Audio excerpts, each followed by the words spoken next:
اللہ تعالیٰ قرآن مجید میں بہت سے مقامات پہ قسمیں کھاتے ہیں، تو ان قسموں سے کیا مراد ہے اور اللہ تعالیٰ کو قسمیں کھانے کی کیا ضرورت ہے؟ ہمارے ہندوستان میں قسم کا مفہوم تھوڑا ڈیفرنٹ ہے ہندوستان پاکستان میں، لیکن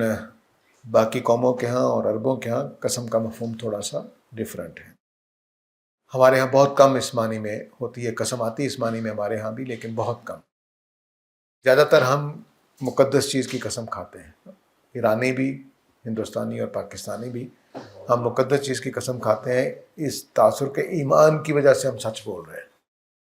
ہم اپنے ایمان کی وجہ سے مقدس چیز کی قسم کھاتے ہیں۔ لیکن عرب جو ہیں وہ دلیل کے طور پر قسم کھاتے ہیں، مثلا وہ کہیں گے جی کل کا واقعہ کی قسم کہ میں سچا ہوں، تو مثلا ہم کہیں کہ 10 دن پہلے جو جنگ ہوئی ہے اس کی قسم کہ پاکستان فضائیہ کے اعتبار سے طاقتور ہے، تو یہ عرب ایسے قسم کھائیں گے۔ تو وہ وہاں قسم کھانا دلیل کے طور پر ہوتا ہے کہ یہ واقعہ اس بات کی دلیل ہے کہ پاکستان زیادہ طاقتور ہے، یا فضائیہ اس کی پاکستان کی زیادہ طاقتور ہے۔ میں ایک مثال دے رہا ہوں، تو یہ قسم عربوں کے ہاں قسم یہ ہوتی ہے۔ ہمارے ہاں بہت کم ہے مثلا اس وقت کی قسم،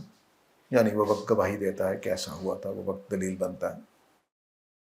تو قرآن مجید میں جتنی قسمیں آئی ہیں، جتنی قسمیں آئیں دلیل کے طور پہ آئی ہیں، کوئی ایک قسم بھی نہیں ہے جو تقدس کے، کوئی خدا سے زیادہ مقدس ہستی کون ہو سکتی؟ تو خدا اگر تین کی قسم کھا رہا ہے یا زیتون کی قسم کھا رہا ہے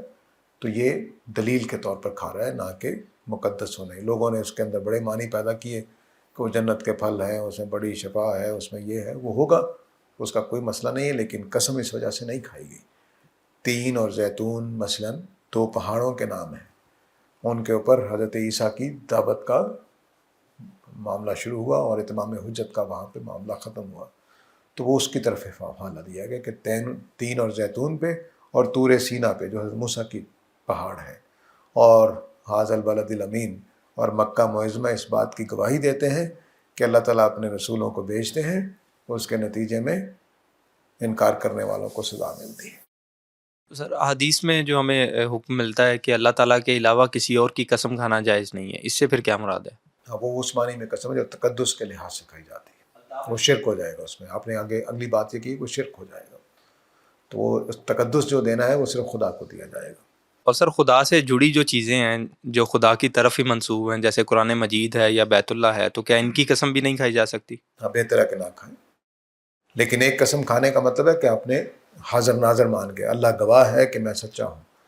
یہ صرف اللہ کی قسم کھائی جاتی ہے۔ لیکن ہم قرآن پہ ہاتھ رکھ کے اللہ کی قسم کھاتے ہیں کہ میں قرآن پہ ہاتھ رکھ کے کہ میرا ایمان ہے، میں ایمان کی وجہ سے سچ بولوں گا، وہ قسم اور ہوتی ہے، اس سے شرک نہیں ہوتا۔